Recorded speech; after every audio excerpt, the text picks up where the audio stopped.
الشعب الصحراوي المتواجد في ثلث ارباع المنطقه الصحراء الغربيه التي يسيطر عليها المغرب، فهم يتعرضون للطرد يوميا.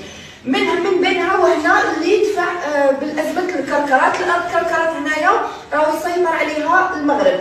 هنا كانوا مواطنين صحراويين انتفضوا في وقفه احتجاجيه سلميه، يعني كانوا سلميين ما عندهم لا سلاح لا.